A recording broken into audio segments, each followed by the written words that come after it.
Hello, friends and followers. So here is the Central Electronics 100V audio limiter board with the outboard battery.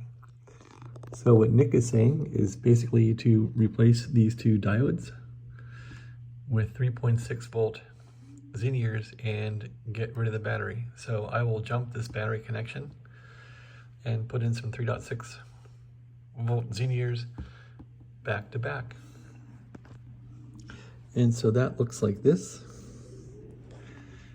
There are the existing diodes, which checked out fine. I'm going to take those out and simply put Xeniers in their place. And I'm going to jump this battery connection on both of these. And that should do it. All right, going to get to work. Thanks for watching. Have a good day. Again, this is the audio module with the external battery. Want to get rid of the external battery and all of its issues. Thanks for watching. Have a great day.